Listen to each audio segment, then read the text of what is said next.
So welcome आईआईपियंस and आज हम पढ़ने वाले हैं कैलोरीमेट्री प्रिंसिपल।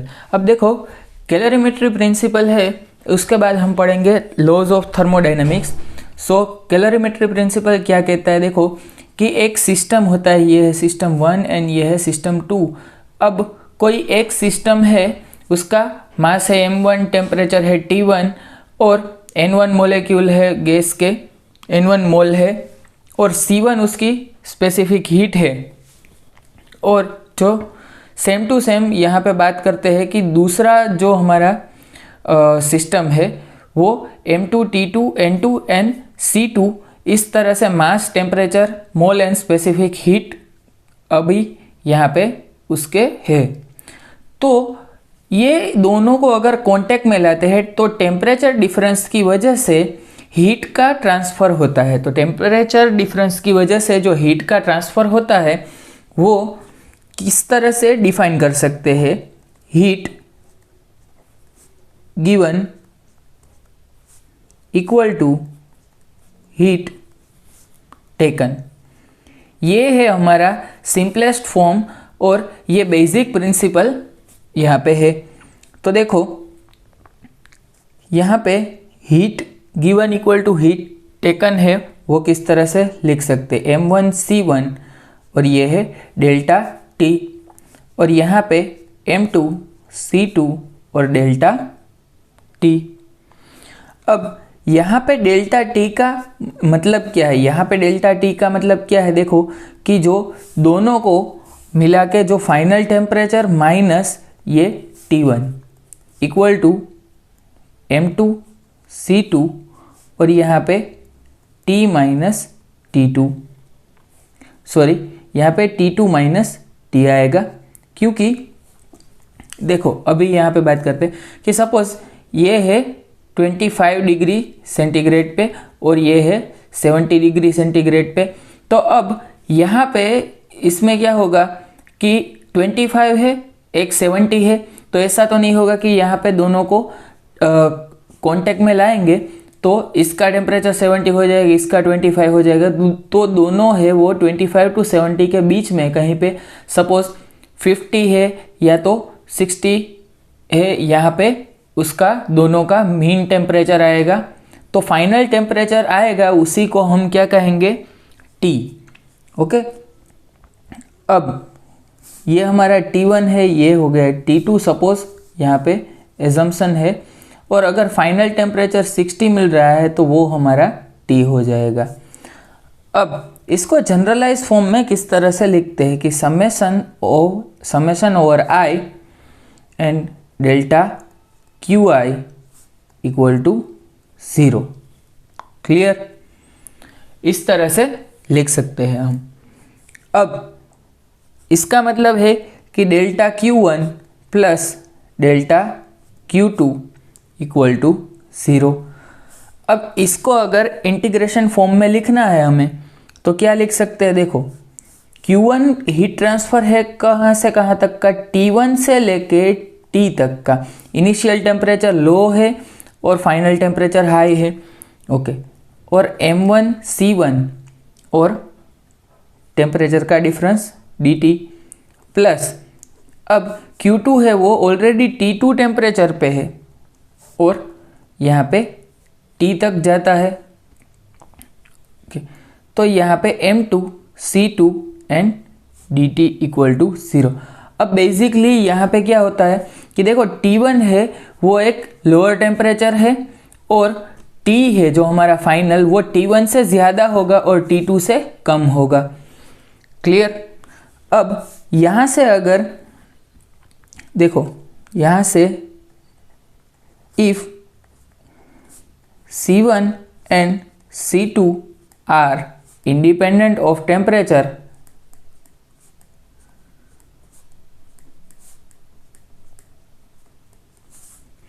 अगर ऐसा है तो हम C1 एंड C2 को इंटीग्रेशन के बाहर लिख सकते हैं। इंटीग्रेशन के बाहर लिख सकते हैं तो क्या आ जाएगा, देखो M1C1 और integration T1 to T dt plus M2C2 और integration T2 to T dt equal to 0।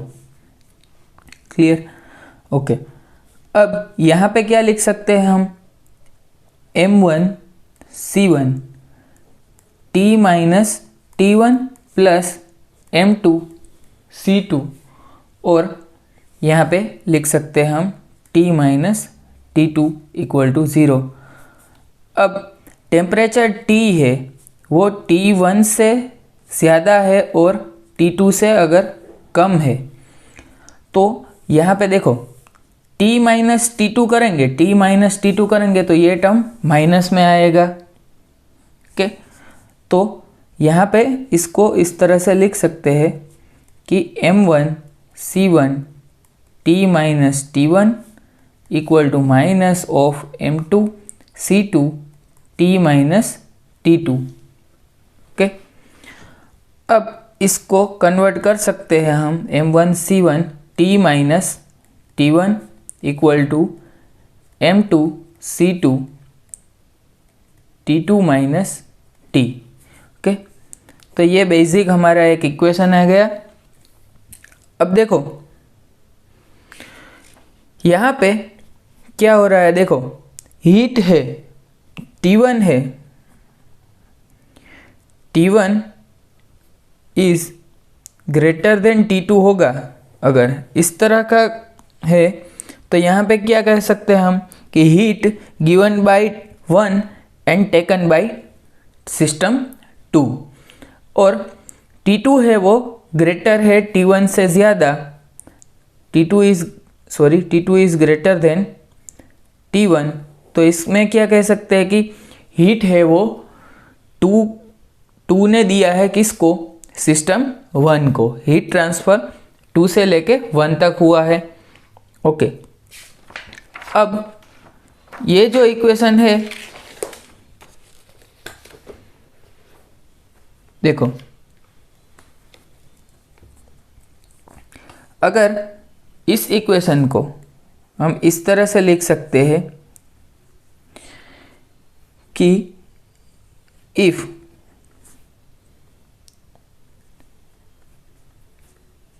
Heat capacity of both sample और system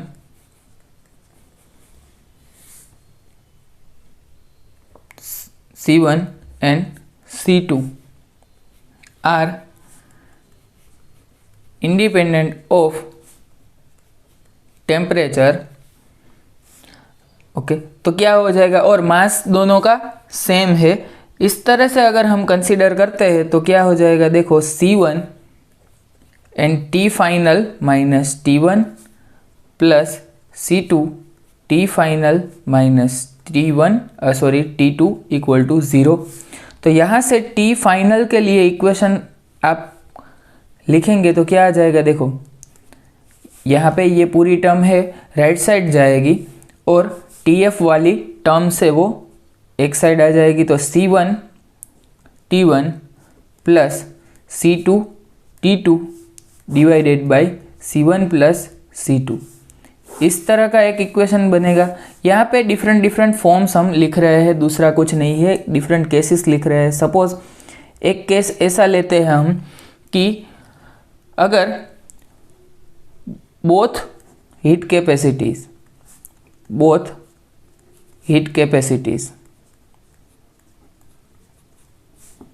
have same, okay, both heat capacity are same, मतलब कि एक ही सैंपल है, तो क्या हो जाएगा, देखो तो C1 इक्वल टू क्या हो जाएगा, C2। तो यहाँ पे temperature final, okay, final temperature है, इसका इक्वेशन क्या आ जाएगा, देखो C1 और C2 सेम है, कॉमन ले लिया तो क्या आ जाएगा, यहाँ पे C1 प्लस C2 को 2C1 लिख सकते हैं, C2 को C1 लिख सकते हैं। तो इस तरह से हम लिख सकते हैं directly temperature T1 plus T2 divided by 2। इसका मीनिंग क्या है कि अगर एक यहाँ पे सिस्टम है उसमें 25 डिग्री पे वाटर है और एक जो सिस्टम है उसमें सपोज 35 डिग्री सेंटीग्रेड पे वाटर है, दोनों में वाटर ही है, दोनों का मास और हीट कैपेसिटी दोनों सेम ही है, तो हम 25 प्लस 35 डिवाइडेड बाई 2 इस तरह से ये दोनों का फाइनल जो टेम्परेचर होगा हम डायरेक्टली लिख सकते हैं। फाइनल टेम्परेचर का इक्वेशन पूछ सकते हैं। अब यहाँ पे मास डिफरेंट होगा इफ masses आर डिफरेंट, तो मास डिफरेंट होगा तो यहाँ पे जो फाइनल टेम्परेचर का इक्वेशन है उसमें मास ऐड हो जाएगा m1c1t1 plus m2c2t2 divided by m1c1 plus m2c2। अगर मास सेम होगा तो c1t1 plus c2t2 divided by c1 plus c2 equation हमारा आ जाएगा। अब यहाँ से आगे देखते हैं कि मास है डिफरेंट होगा, मास डिफरेंट होगा और C1 इक्वल टू C2 होगा, तो फाइनल टेम्परेचर का इक्वेशन है वो क्या आ जाएगा, m1t1 plus m2t2 divided by m1 plus m2। Clear, इस तरह का आपका इक्वेशन हो जाएगा। तो ये सभी चीज़ें हैं वो आपको एग्जामिनेशन में देखनी है। Clear, okay. अगर आपको ऐसा बोला गया है कि लेट n मोल्स, ओके, और number of moles of both sample, number of moles of both samples be n1 and n2 and molar specific heat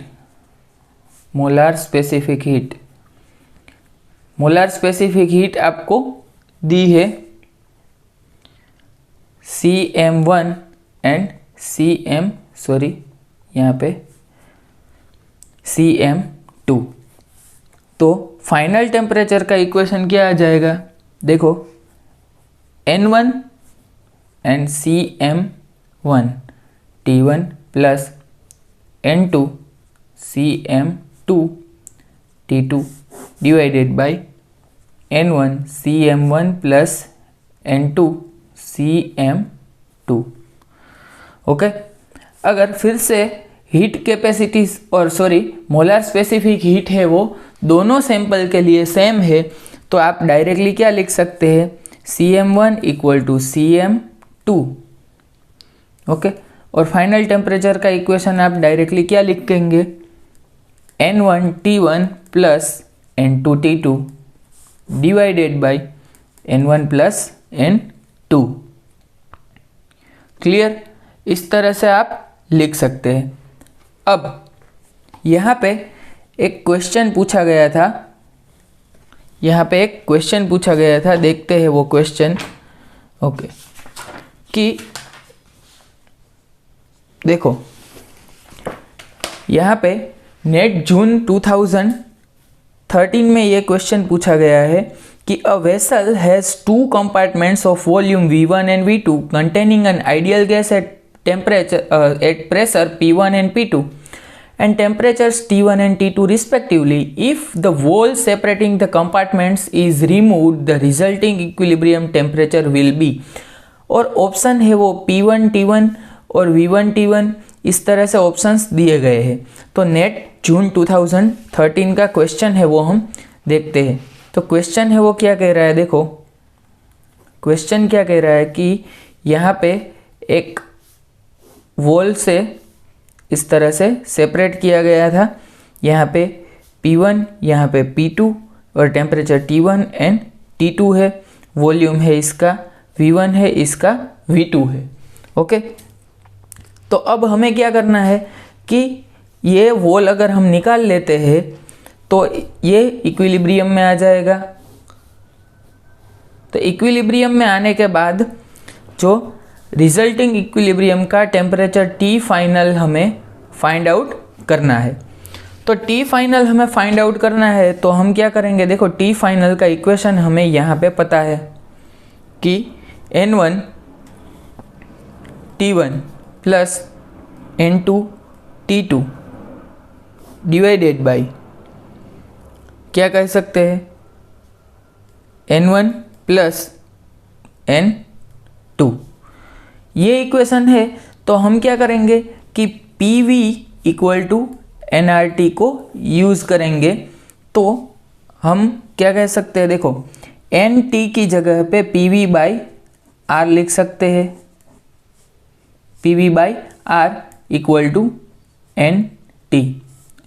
तो अब N1 T1 की जगह पे क्या लिखेंगे हम, N1 T1 की जगह पे क्या लिखेंगे, P1 V1 divided by R।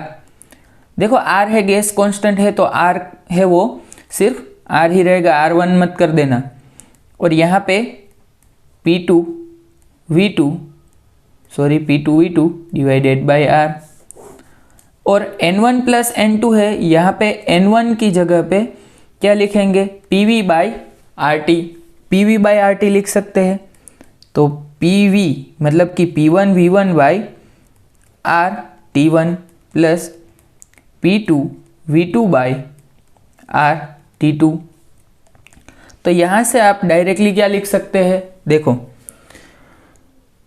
R है वो यहाँ से कॉमन आ जाएगा और यहाँ से कॉमन आ जाएगा तो कैंसल आउट हो जाएगा। ओके, तो हम क्या लिख सकते हैं, देखो P1 V1 plus P2 V2 divided by P1 V1 by T1 plus P2 V2 by यहाँ पे T2।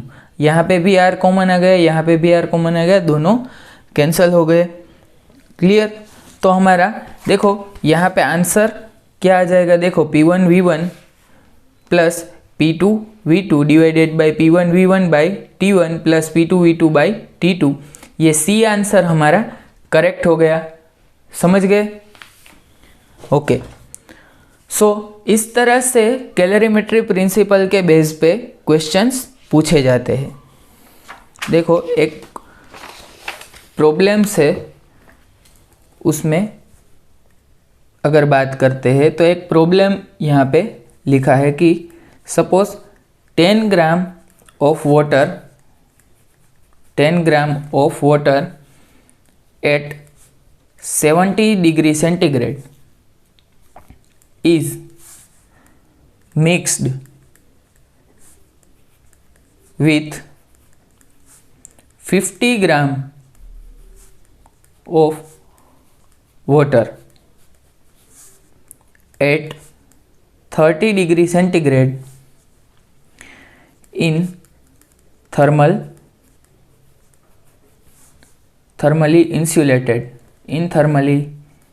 insulated मतलब कि टेम्परेचर का लॉस नहीं होगा, insulated vessel. Then find the temperature of mixture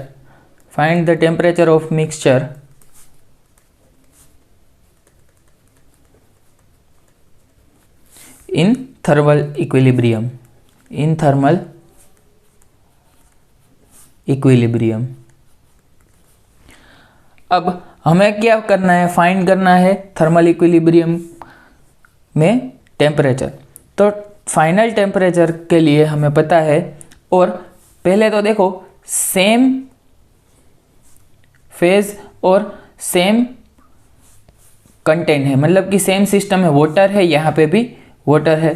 तो यहाँ पे वाटर और वाटर है, इसका मतलब कि हम स्पेसिफिक हीट सेम लिख सकते हैं। तो M1T1 प्लस M2T2, मास डिफरेंट है तो डिफरेंट मास का कंसेप्ट लेके चलेंगे हम।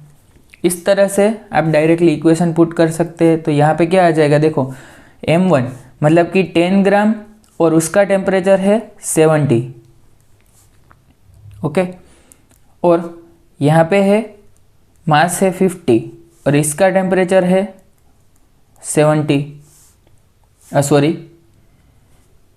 इसका टेम्परेचर है 30, 50 ग्राम एंड टेम्परेचर है 30।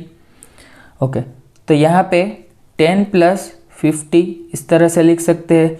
तो देखो यहाँ पे हम डायरेक्टली ही क्या लिख सकते हैं, देखो 700 + 1500 डिवाइडेड बाय 60, तो कुछ 220 डिवाइडेड बाय 6 लिख सकते हैं। और फाइनली हम क्या लिख सकते हैं, इसको डिवाइड कर देंगे तो कुछ 36.6666 ऐसा आ जाएगा, तो 36.67 डिग्री सेंटीग्रेड। तो ये हमारा फाइनल टेम्परेचर हो गया। क्लियर? तो इस तरह से हम लिख सकते हैं सभी प्रॉब्लम का सॉल्यूशन। ओके, कैलोरीमेट्री प्रिंसिपल के बेस पे। अब यहाँ से एक और चीज़ आपको लिखवा रहा हूँ मैं कि 4 चीज़ें आप नोट कर लो। Specific heat of water. Specific heat of water क्या है? 1 calorie per gram to degree centigrade. Okay, अब स्पेसिफिक हीट ऑफ आइस, इस तरह के क्वेश्चंस पूछे जाते हैं और कभी कभी ये डेटा नहीं गिवन होता है, तो आपको याद रखना है 0.5 calorie per gram into degree centigrade. अब लेटेंट हीट आपको याद रखनी है। Latent heat of melting ice को मेल्ट करने के लिए कितनी एनर्जी चाहिए? 80 कैलोरी पर ग्राम। ओके, अब यहाँ पे लिख सकते हैं हम कि latent heat of vaporisation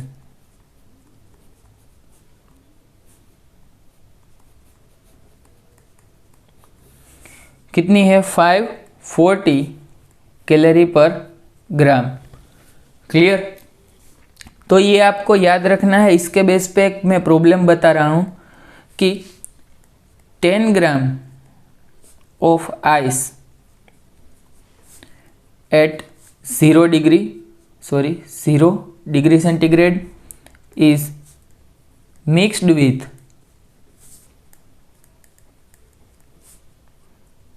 water at 30 degree centigrade. तो इसका फाइनल टेम्परेचर क्या होगा ये आपको कैलकुलेट करना है। क्लियर? अब देखो पहले तो क्या होगा कि 10 ग्राम ऑफ आइस है वो पानी में यहाँ पे डाला है। अब यहाँ पे है पानी और ये है आइस। ओके, तो ये 10 ग्राम आइस यहाँ पे डाल दिया है। तो अब पहले क्या होगा कि आइस है वो वाटर में कन्वर्ट होगा और उसके बाद वाटर है उसका टेम्परेचर इंक्रीज होगा। क्लियर? तो यहाँ पे पहले तो क्या लिख सकते हैं, देखो delta Q1 plus delta Q2 plus delta Q3 equal to 0। देखो एक है पहले बर्फ में से बनेगा पानी और पानी तब तक ये Q1 एनर्जी एब्जॉर्ब करेगा। उसके बाद पानी जो बन गया वो गर्म होगा और ये 30 डिग्री सेंटीग्रेड के साथ हीट एक्सचेंज करेगा। वो हो गया क्या? Q2 एंड Q3, मतलब कि ये जो फाइनल टेम्परेचर में से ये जो वाटर है उसका टेम्परेचर डिक्रीज होगा वो। तो क्या कह सकते हैं हम, देखो mass of ice into latent heat. Okay, तो इसको बर्फ में से पानी के लिए इतनी एनर्जी चाहिए, तो कितनी चाहिए? देखो 10 ग्राम है और आइस है वो 5 ग्राम आइस की लेटेंट हीट है 80 कैलोरी पर ग्राम। तो यहाँ पे 10 इंटू 80, ओके, प्लस यहाँ पे क्या कह सकते हैं, देखो 10 ग्राम, देखो 10 gram into final temperature TF plus 50 TF minus 30 equal to 0। Clear? देखो डायरेक्टली TF इसलिए लिख दिया है क्योंकि TF माइनस 0 है, यहाँ पे TF माइनस 0 लिखेंगे तो इसका कोई मीनिंग नहीं है। तो अब यहाँ पे देखो 800 प्लस 10 TF प्लस यहाँ पे 50 TF मतलब कि final temperature into 50 minus 5 into 3 मतलब कि 1500 इक्वल टू हो जाएगा 0। क्लियर? ओके, तो अब इसको सोल्व करो तो 60 TF इक्वल टू क्या आ जाएगा 1500 माइनस 800 मतलब कि 700। सो फाइनल टेम्परेचर आपका कुछ आ जाएगा 700 बाई 60 मतलब कि 70 बाई 6, तो कुछ 11.6 डिग्री सेंटीग्रेड आपको मिल जाएगा। ओके, अब ये एग्जाम्पल करवाने के पीछे एक मेरा अप्रोच था कि एक एग्जाम्पल कभी कभी ऐसा भी पूछ लेते हैं, और अभी जो ट्रेंड चल रहा है उसमें शायद ऐसा एग्जाम्पल आपको थोड़ा गुमराह करने के लिए पूछा जाता है कि 10 gram ice at 0 degree centigrade mixed with 5 gram of water eight 30 degree centigrade. अब यहाँ पे देखो पहले तो हम क्या करेंगे कि डेल्टा Q फ्रॉम वाटर, अब पानी है उसमें से कितनी एनर्जी हम ले सकते हैं, देखो तो 30, देखो टेम्परेचर है 30 और मास है 5, और हम क्या कह सकते हैं 150 कैलोरीज हम एनर्जी ले सकते हैं पानी में से। और 10 ग्राम आइस को latent heat of melting ice, तो 10 ग्राम आइस को मेल्ट करने के लिए देखो कितनी एनर्जी चाहिए, 80 इंटू 10 मतलब कि 800 कैलोरीज। तो 800 कैलोरीज चाहिए, लेकिन हमारे पास तो 150 कैलोरीज ही है वाटर में से, 30 डिग्री सेंटीग्रेड पे है। तो यहाँ पे क्या है कि 150 है वो लेस देन 800 कैलोरी है, ये तो हमें पता ही है। तो टेम्परेचर ऑफ मिक्सचर है वो चेंज ही नहीं होगा, temperature of mixture is 0 degree centigrade. मतलब कि आप सफिशिएंट अमाउंट में एनर्जी नहीं देंगे तो बर्फ़ है वो बर्फ़ को मेल्ट करने के लिए ही पानी की सारी एनर्जी खर्च हो जाएगी, तो पानी है वो खुद एनर्जी लेस हो जाएगा, और ये मिक्सचर है उसका टेम्परेचर हो जाएगा 0 डिग्री सेंटीग्रेड। क्लियर? तो इसी तरह का मेरा अप्रोच था।